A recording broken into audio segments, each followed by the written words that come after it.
JavaScript, one of the most trending language. हर कोई JavaScript सीख रहा है, हर कोई कोड कर रहा है। But the main question is, क्या लोगों को पता है हाउ जावास्क्रिप्ट वर्क्स? मतलब जब हम कोड देते हैं तो वो एग्जीक्यूट कैसे होता है?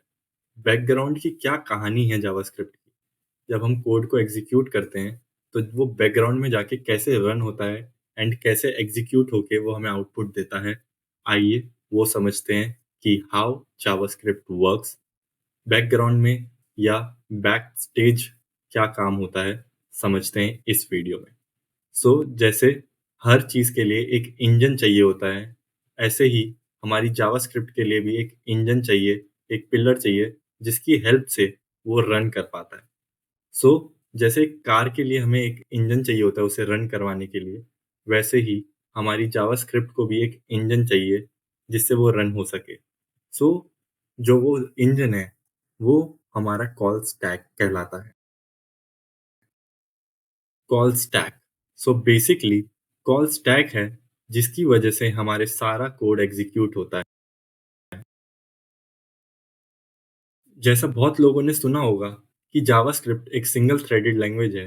वो क्यों हुआ है, कैसे है और क्यों बोला जाता है? क्योंकि जो हमारा कॉल स्टैक है वो हमारा एक जावास्क्रिप्ट इंजन की तरह काम करता है, जो कि एक सिंगल स्टैक है, जिसकी वजह से हम बोलते हैं कि जावास्क्रिप्ट एक सिंगल थ्रेडेड लैंग्वेज है, क्योंकि हमारे पास सिंगल कॉल स्टैक प्रेजेंट होती है जावास्क्रिप्ट कोड को रन करने के लिए। आइए समझते हैं कि बेसिकली ये कॉल स्टैक है क्या एंड ये कॉल स्टैक काम कैसे करता है। जो कॉल स्टैक है वो किसी प्रिंसिपल पे काम करता है। आइए समझते हैं वो प्रिंसिपल है क्या। वो जो प्रिंसिपल है वो है लीफो और फिलो। अब ये लीफो और फिलो क्या है? LIFO is last in first out and FILO is first in last out.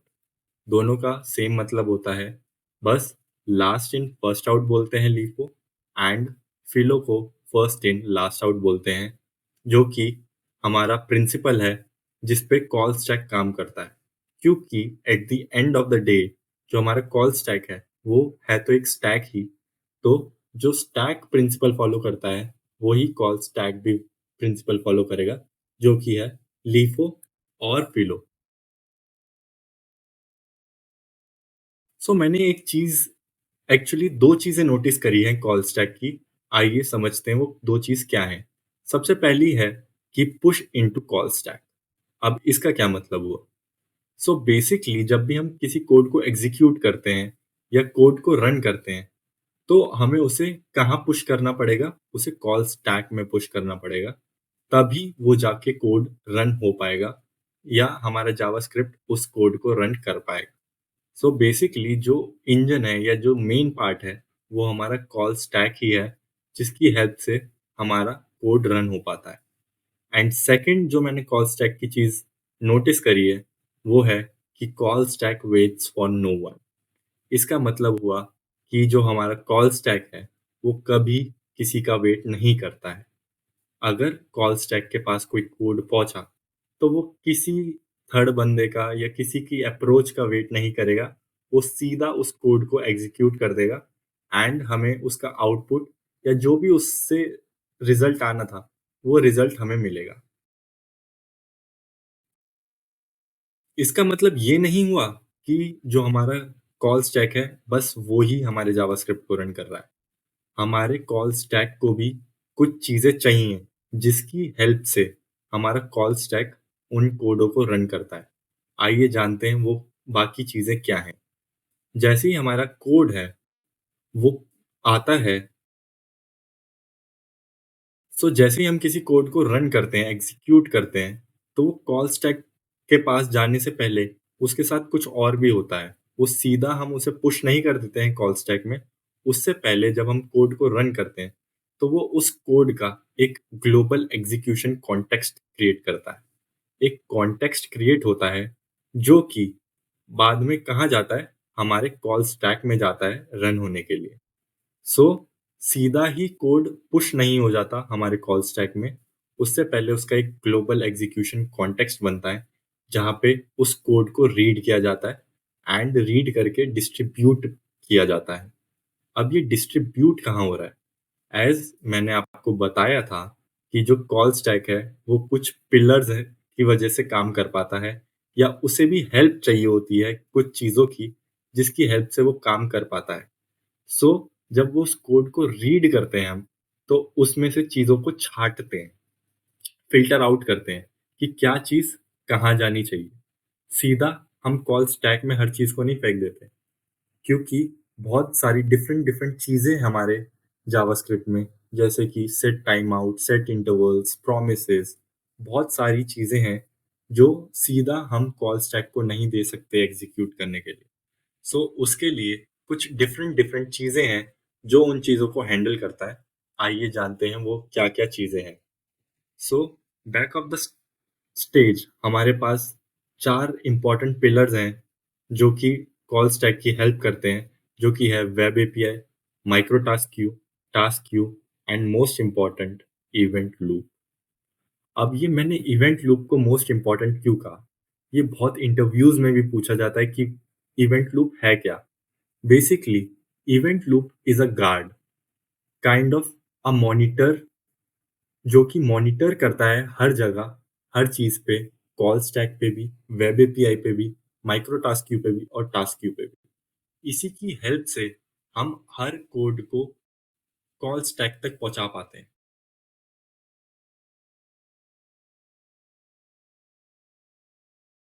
Basically call stack को आप कंसीडर कर सकते हैं आपकी सोसाइटी का गार्ड। जैसे बहुत सारे डिलीवरी बॉयज़ डेली या बहुत सारे लोग आपकी सोसाइटी में विज़िट करते हैं, तो उन्हें कौन हैंडल करता है? हमारा गार्ड हैंडल करता है एंड वो उन्हें डायरेक्शन बताता है कि कब किसे कहाँ जाना है। तो सेम चीज़ हमारा इवेंट लूप करता है, हमारे सारे स्टैक और क्यूज़ के साथ। क्या करता है इवेंट लूप? आइए समझते हैं एंड कैसे करता है, वो भी समझते हैं। तो जो हमारा इवेंट लूप है, वो चेक करता है कि जो हमारा कॉल स्टैक है वो खाली है या नहीं। अगर वो खाली हुआ, हमारे कॉल स्टैक में जितने भी कोड रजिस्टर हुए थे वो एग्जीक्यूट हो चुके हैं, देन वो हमारी micro task Q and task Q में से चेक करता है क्या उधर भी कोई पेंडिंग चीजें हैं या नहीं। अगर उधर भी उसे कुछ मिलता है तो वो उसे कॉल स्टैक को देता है, जिससे हमारा कॉल स्टैक उन पर्टिकुलर चीजों को रन कर सके एंड एग्जीक्यूट करवा सके। अब बेसिकली जो हमारा इवेंट लूप है वो पहले चेक क्या करेगा कि कॉल स्टैक एम्प्टी है या नहीं, एंड देन उसके बाद चीजें चेक करेगा micro task Q and task Q में। सो ये हुआ हमारा इवेंट लूप। अब चलते हैं वेब एपीआई। अब ये वेब एपीआई क्या है? जो हमारा वेब एपीआई है वो हमारे कुछ फंक्शंस को हैंडल करता है, क्योंकि वो फंक्शंस हमारा कॉल स्टैक डायरेक्टली हैंडल नहीं कर पाता। तो जैसे set time out, set interval and fetch, ऐसे कुछ जो मेथड्स हैं ये हमारे वेब एपीआई हैंडल करता है। सीधा हमारे कॉल स्टैक पे बर्डन ना आए, इसलिए जो हमारा वेब एपीआई है वो इन सब चीज़ों को हैंडल करता है एंड बताता है या इवेंट लूप चेक करता है कि कब इन्हें हमारे कॉल स्टैक के पास जाना चाहिए एग्जीक्यूट होने के लिए।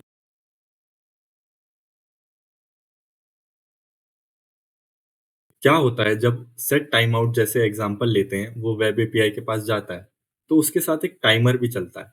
जैसे हम सेट टाइम आउट को जब इनिशियलाइज़ करते हैं, तो उसके साथ एक टाइम देते हैं 0 सेकंड, 1 सेकंड, 2 सेकंड कि वो कब एग्ज़ीक्यूट हो। तो जब वो वेब एपीआई के पास जाता है, सेट टाइम आउट, तो वो एक टाइमर स्टार्ट कर देता है, जितने भी सेकंड का हमने उसे बोला था।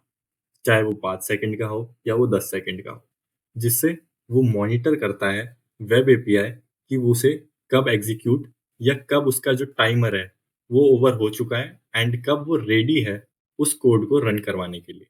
सो ये सब चीज़ें हमारा वेब एपीआई हैंडल करता है एंड वंस जो हमारा टाइमर है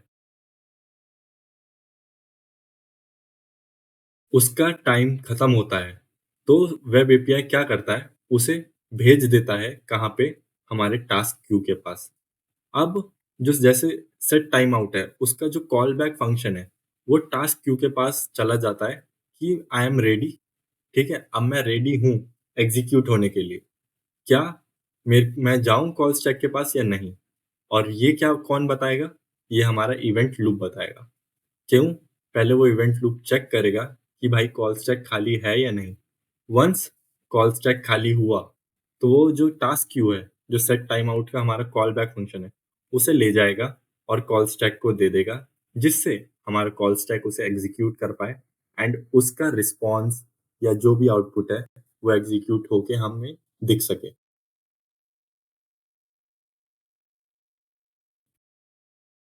सो हमें ये समझ आ गया कि जो हमारा टास्क क्यू है, वो किन्हें हैंडल करता है, जो भी हमारा वेब एपीआई हमें देता है एंड वंस वो रेडी होते हैं एग्जीक्यूट होने के लिए, तो वो टास्क क्यू में आके वेट करते हैं, जिससे इवेंट लूप उसे ले जाके कॉल स्टैक को दे सके एंड एग्जीक्यूट करवा सके।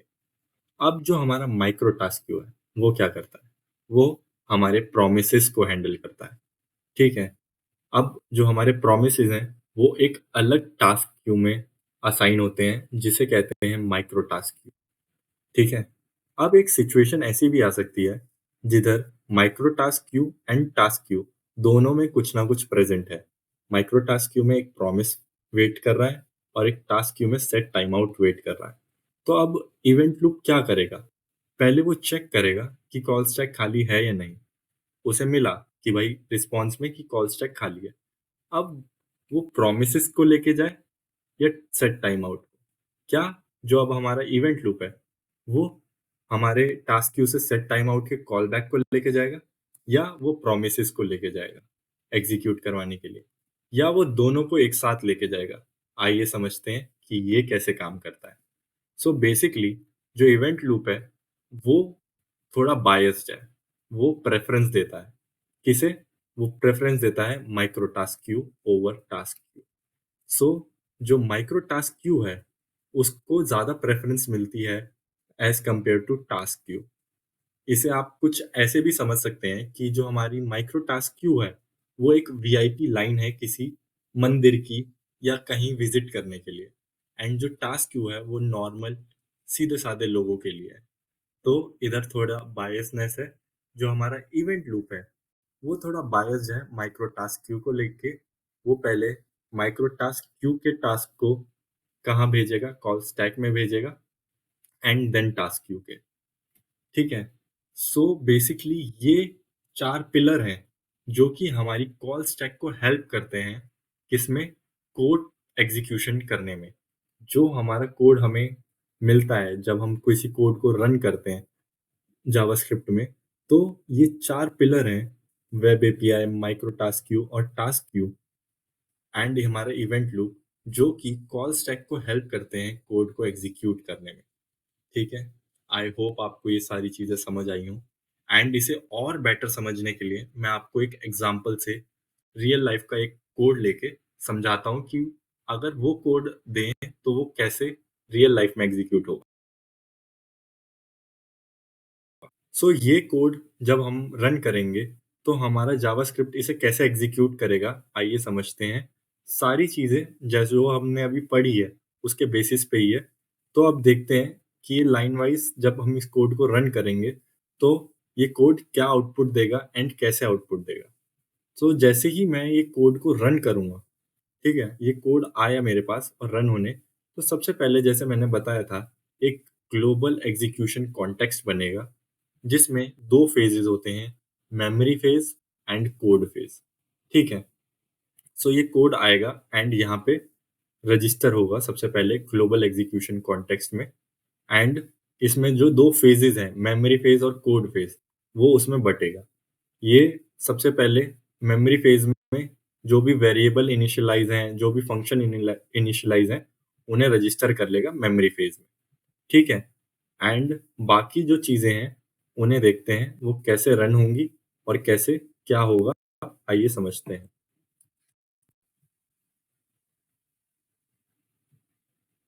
सो इधर मैंने एक एरो ले लिया, जिससे मैं मॉनिटर कर पाऊँगा कैसे क्या होगा।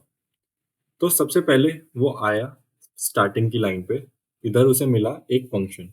तो ये फंक्शन को वो रजिस्टर कर लेगा अपने मेमोरी फेज़ में, ठीक है? ऐसे ही वो सारी जो भी फंक्शंस या वेरिएबल्स होंगे, उन्हें इनिशियलाइज़ कर लेगा अपने मेमोरी फेज़ में। अब उसने देखा कि एक कंसोल डॉट लॉग है यहाँ पे, ठीक है। अब वो इसे ले जाएगा। ओहो। बस वो इसे ले जाएगा, कॉपी, एंड वो हमारे कॉल स्टैक में दे देगा उसे, ठीक है, कि ये मेरे को मिला है, आप इसे क्या करो, एग्जीक्यूट कर दो। और जैसे मैंने आपको बताया था, कॉल स्टैक क्या करता है, किसी का वेट नहीं करता है, किसी का वेट नहीं करता है। तो वो जैसे ही उसे कंसोल डॉट लॉग मिला, तो वो क्या करेगा, वो, ये हमारा कंसोल है, वो इधर आएगा, और वो इस जो मॉड्यूल स्टार्ट है उसे वो मिला, एंड वो उसे क्या कर देगा, हमारे कंसोल डॉट लॉग में शो कर देगा। इसका थोड़ा साइज बढ़ा देता हूँ जिससे आपको दिख सके। ठीक है। सो उसे मिला एंड उसने उसे एग्जीक्यूट कर दिया। वो आगे गया, उसे मिला एक सेट टाइम आउट, ठीक है। सेट टाइम आउट इधर उसका मैं दे देता हूँ 0 सेकेंड, ठीक है। अब वो इस सेट टाइम आउट को लेके कहाँ जाएगा, जैसे मैंने आपको बताया था, वो हमारे वेब एपीआई के पास लेके जाएगा, ठीक है। ये सेट टाइम आउट गया, एंड जैसे ही ये set time out web API को मिला, तो वो क्या करेगा, एक टाइमर स्टार्ट कर देगा, हमारे वेब एपीआई क्या करेगा, एक टाइमर स्टार्ट कर देगा, ठीक है, जो मॉनिटर करेगा कि ये कितने टाइम के बाद एग्जीक्यूट होना है। ये होना है 0 सेकेंड के बाद, ठीक है। तो ये 0 सेकेंड के बाद क्या होगा, ये हमारा कहाँ जाएगा, माइक्रो टास्क क्यू में जाएगा। कहाँ जाएगा, माइक्रो टास्क क्यू में, ठीक है। ये माइक्रो टास्क क्यू में चला गया, ओ सॉरी, टास्क क्यू में चला गया। Micro task queue is for our promises, ठीक है। ये आगे बढ़ा, जो भी है इसे गेट डेटा मिला जो कि हमारा प्रॉमिस है, ठीक है। ये गया, इसे लिया, एंड इसने इसे कहाँ फेंक दिया, हमारे माइक्रो टास्क क्यू में, एंड उसे कंसोल डॉट लॉग मिला, जो कि एंड मॉड्यूल है, ठीक है। उसने इसे लिया और उसने कॉल स्टैक को दिया, एंड कॉल स्टैक इसे क्या करेगा, रन करके हमारे कंसोल डॉट लॉग में शो कर देगा, ठीक है। और यहाँ से इसे भी हटा चुका, ठीक है। अब उसने क्या किया, उसने चेक किया हमारा कॉल स्टैक खाली है, किसने किया, हमारे इवेंट लूप ने। इवेंट लूप आया, उसने देखा भाई कॉल स्टैक हो चुका है खाली। अब वो क्या करेगा, अब वो जाएगा, जो हमारा माइक्रो टास्क क्यू है उसमें चेक करेगा कुछ है, हाँ, उसे मिला कुछ कि लो ये एग्जीक्यूट करवा दो। तो वो गया, एंड जो हमारे माइक्रो टास्क क्यू में था, क्या था, डेटा रिसीव्ड, जो उसका प्रॉमिस था उसमें उसे डेटा रिसीव्ड मिला। तो वो यहाँ से एग्जीक्यूट करके उसे डेटा रिसीव्ड मिल गया, ठीक है। एंड उसने क्या किया उसके साथ, जैसे उसमें परफॉर्मेंस पे लिखा था, उसने उसे जाके एग्जीक्यूट कर दिया, एंड हमारे कंसोल डॉट लॉग पे शो कर दिया, ठीक है। अब हमारी उसने इवेंट लूप आया, चेक किया कॉल स्टैक हो चुके खाली। अब उसने गया, उसने देखा माइक्रो टास्क क्यू में कुछ है, उसने चेक किया माइक्रो टास्क क्यू भी खाली है। अब वो किसके पास आएगा एट द एंड, नॉर्मल लोगों के पास, जो कि है हमारी टास्क क्यू। अब वो जो टास्क क्यू है उसका काम लेगा, एंड वो कॉल स्टैक पे फेंक देगा, लो कि अब इसको भी एग्जीक्यूट कर दो। अब वो जाएगा, हमारी कॉल स्टैक चेक करेगा कि भाई उसका क्या टास्क है, एंड उसका जो टास्क है उसे करेगा, एंड वो उसको एग्जीक्यूट कर देगा, जो कि था console dot log, and console dot log उसने करा दिया हमारे कंसोल में। सो इस कोड का आउटपुट ये आएगा। बेसिकली उसने सबसे पहले जितने भी कंसोल डॉट लॉग थे, मॉड्यूल स्टार्ट एंड मॉड्यूल, वो एग्जीक्यूट करवाए, ठीक है। एंड जो बाकी था, सेट टाइम आउट और हमारा प्रोमिसेस, वो अपने प्रोमिसेस उसने दिया माइक्रो टास्क क्यू को, और सेट टाइम आउट दिया उसने किधर, हमारे वेब एपीआई को। एंड वेब एपीआई में एक टाइमर चालू हुआ, जैसे ही वो टाइमर खत्म हुआ, उसने उसे टास्क क्यू में भेज दिया कि भाई जाके वहां पे वेट कर, इवेंट लूप तेरे को हेल्प कर देगा एग्जीक्यूट है होने में। एंड वो टास्क क्यू में उसने वेट किया, बट इतने उसे माइक्रो टास्क क्यू में कुछ मिल गया था, ठीक है, प्रॉमिस मिल गया। तो उसने पहले प्रॉमिस को प्रेफरेंस देके प्रॉमिस को कॉल स्टैक भेजा कि भाई जाओ, तुम पहले एग्जीक्यूट हो। ठीक है, उसने उसे किया एंड देन वो गया टास्क क्यू के पास जब माइक्रो टास्क क्यू खाली हो गई थी, एंड देन उसने टास्क क्यू का भी टास्क कंप्लीट करवा दिया, कॉल स्टैक में उसे भेज दिया एंड वो कोड एग्जीक्यूट हो गया। सो ये था हमारा पूरा कि how JavaScript works. After this video अगर कोई आपसे पूछता है कि how JavaScript works, I hope आप उसको आंसर कर पाएंगे, कैसे, क्या और क्यों चीजें हो पाती हैं जावास्क्रिप्ट, क्यों ऐसे काम कर पाता है, क्यों उसे सिंगल थ्रेडेड लैंग्वेज बोला जाता है, एंड जो हमारा कॉल स्टैक है वो किन चार पिलर की वजह से काम इतना स्मूथली कर पाता है सिंगल थ्रेडेड होने के बावजूद। सो आई होप आपको समझ आया हो, and that's it for this video. मिलते हैं नेक्स्ट वीडियो में।